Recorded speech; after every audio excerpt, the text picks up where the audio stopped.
Mais alors, mes amis, j'aimerais bien comprendre de quel rassemblement il est question. Ils se sont en effet rassemblés, oui, mais sur les places à partager, à défaut de s'entendre sur les idées.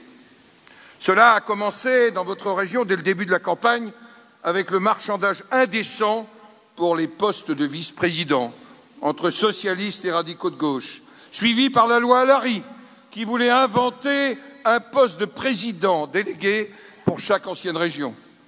Cela a continué après le premier tour, avec la fusion des listes d'Elga-Onesta, qui rassemble le front de gauche, les écologistes et les socialistes dans un même sac.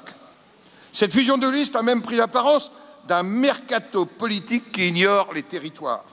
Ainsi, j'ai remarqué qu'une élue front de gauche, Madame Martin, deuxième de liste dans la Haute-Garonne, vient de se retrouver sur la liste du département de l'Hérault. Quel attachement à son territoire qu'elle voulait représenter.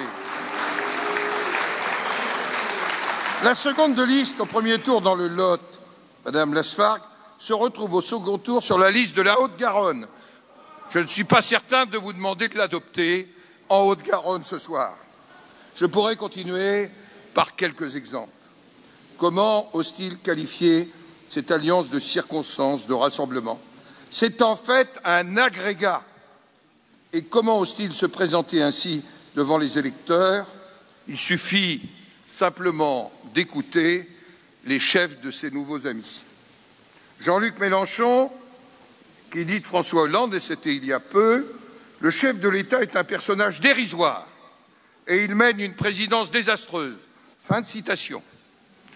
Les Verts qui défendent les zadistes de Sivens contre l'ordre républicain. Des Verts, Madame Duflot en tête, qui qualifie de Waterloo moral la politique migratoire des socialistes. Et tout récemment au Sénat, mes collègues peuvent en porter témoignage, M. Pierre Laurent, qui parle des mensonges du président de la République et du Premier ministre. Oui, comment seront-ils demain efficaces avec un tel rassemblement de briques et de brocs? On a l'impression d'une photo de famille recomposée pour une seule journée, le 13 décembre.